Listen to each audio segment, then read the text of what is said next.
लिखना कि एक लड़की नादान थी मगर लहजों को समझती थी। लिखना कि यूं ही उदास रहती थी। लिखना बुरे वक्त ने बहुत सताया था उसे। लिखना कि एतबार उठ गया था ज़माने से। ये भी लिखना मरते हुए भी जी रही थी।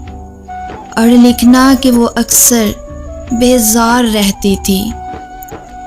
ये भी लिखना कि उसका दिल दुखा हुआ था। लिखना कि वो मौजज़े के इंतज़ार में थी। लिखना एक लड़की ऐसी थी।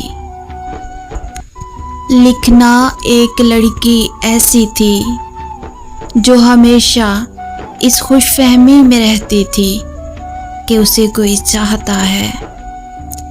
लिखना उसे बहुत उम्मीदें थी अपनों से, और फिर ये भी लिखना उसे अपनों ने ही तोड़ा था।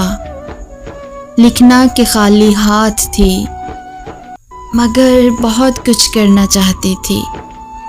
लिखना कि एक लड़की बहुत उदास रहती थी। लिखना कि एक लड़की बहुत बीमार रहती थी। लिखना कि एक लड़की बहुत बेजार रहती थी।